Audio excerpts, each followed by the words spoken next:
Rusya'da çoktur kuru toy gagaşlar, Azerbaycanlısı boy gagaşlar. Rusya'da çoktur kuru toy gagaşlar, Azerbaycanlısı boy gagaşlar.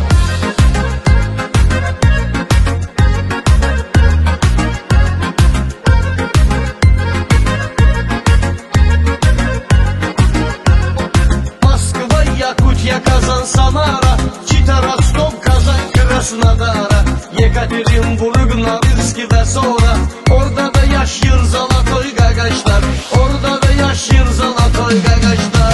Rusya'da çoktur kuru toy gagaşlar, Azerbaycanlısı boy gagaşlar. Rusya'da çoktur kuru toy gagaşlar, Azerbaycanlısı boy gagaşlar.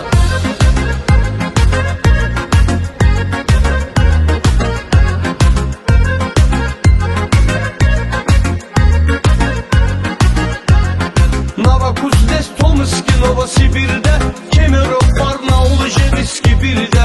Elə bir oğullar yaşayır Sibir'de, korku bilmeyen Silavoy gagaşlar, korku bilmeyen Silavoy gagaşlar. Rusya'da çoktur kuru toy gagaşlar, Azerbaycanlısı boy gagaşlar. Rusya'da çoktur kuru toy gagaşlar, Azerbaycanlısı boy gagaşlar.